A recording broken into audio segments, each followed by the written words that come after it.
Hi there guys, Sam here. Yeah, again, as the title suggests, I just wanted to do a quick video just on configuring sort of a Mk 7.5, obviously the facelift Golf R, and just kind of the spec that I would choose. Kind of a little bit around obviously the fact that I've got a Golf R, I've kind of driven, I'm up to 5,100 miles, well, on the car. I've done about sort of 3,600 miles now myself, and just how I would spec it if I was obviously getting it new, and just to kind of give you guys some ideas. So yeah, I'll get straight into it and show you the configurator. So here's the Golf R configurator for the Mk 7.5, and yeah, just my spec.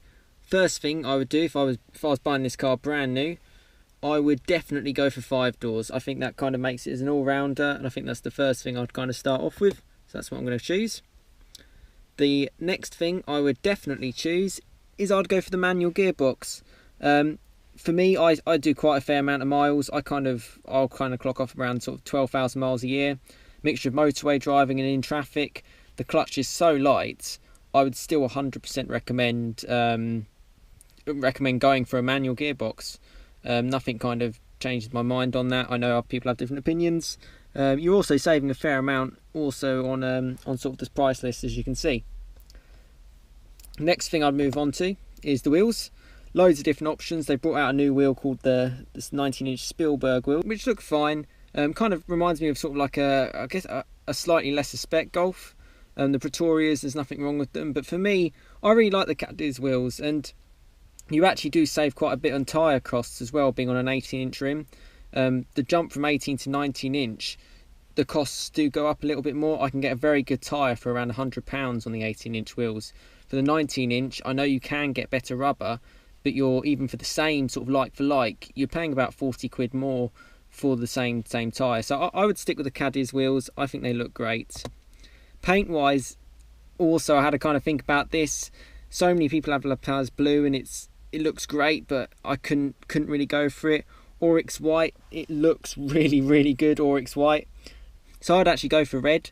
The way it suits the car, I think the black sort of accents on it, obviously it just goes with it well, and that's what I would go for if I was speccing it again. I'm also quite a big fan of the Macan GTS, and in red with sort of like the black highlights and the tinted rear lights, look really cool, and this is kind of like I guess a mini version. I wouldn't go for leather. I think it's a bit, personally, in hot weather it's a bit too sticky. A little bit more maintenance. Sort of half and half leather's okay, but you know, the cloth in these seats in my Golf R is fine, and they look good on there. Slightly darker as well on this one. As for extras, which is obviously the hardest point for any car, again, this is on, I guess, on a on a budget kind of thing. You're not going to just tick every box, and I actually wouldn't go for keyless entry. I think security wise, I'm a bit old fashioned. I'll stick with the key. I did have push button start on the Fiesta, which was great, but it wasn't keyless in terms of getting in and out. I think you can kind of live without that. Climate windscreen, it looks like a kind of knockoff one of heated front screen, but it's kind of not the same, and I wouldn't go for that. Dynamic chassis control, so many people recommend it. The comfort on the Golf R is a really good standard on passive dampers. I would not go for that. Rear view camera, I wouldn't go for that either. You know, it's got parking sensors all round. 100% can leave that. I'd half think about doing the door mirror casing in black, just to have that sort of black on red effect. And you know what, I think I actually probably would. It's only an extra £75. Not in carbon, look at the price, £430, no chance. 90% tints, yes. I missed the fact that this only has 60% on the rears, so I'd definitely go for that. Panoramic sunroof is probably the biggest option. I would say yes. I think you get so much light in the Golf R, but I think the way the car looks from the outside with the kind of like a black roof and the air you get inside, I think yes, go for it. This is how VW knock you off, by having stuff like voice activation for 190 quid in my Fiesta. It's obviously part of it, and I just can't believe they charge that kind of money. I was so annoyed the day after I picked it up and I tried to use the voice control and it didn't work. As you can see, it's just over here and it just doesn't work. If you push it, you get nothing. You actually get a message. Well, I can actually show it. You get that you can activate the voice control function by means of an activation key.